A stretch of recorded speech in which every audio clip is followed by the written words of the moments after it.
of this woman to go as far as taking David as her standing on point in the morning. That changed it for me. To understand that, you're being anointed.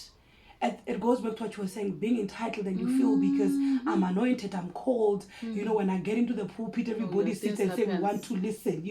And there's nothing wrong with that, because God has anointed you to that level, because He has given you people that you need to heal through the preaching, through the speaking of His word, through the prayers and all these things. But for you to understand that it does not exempt you from pain, because when you have done it all, God will always need to take you into more pruning.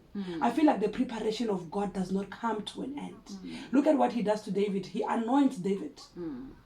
He says, when David was hidden, minding his own business, he was okay with the cows and the sheep where he was sitting with the bears and the lion. And God says, I want to interrupt your plan and I bring in mine. But in the interruption of, because I don't think you called yourself, but He called you. He says, Dorika, living your best life, I want to come and interrupt your normal self, because you could have just been a normal woman who had fallen in love with a normal man. But He says, I want to make you mine, and in making you mine, I'll also control what goes wrong in your life.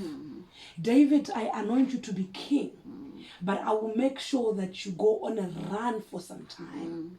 This thing is not, even when you have proven yourself that you can kill Goliath, but you will be on the run. The one thing that stood out for me from this word in the morning, it's for me to get into a moment where I understand that me being called does not exempt the troubles that I will go through.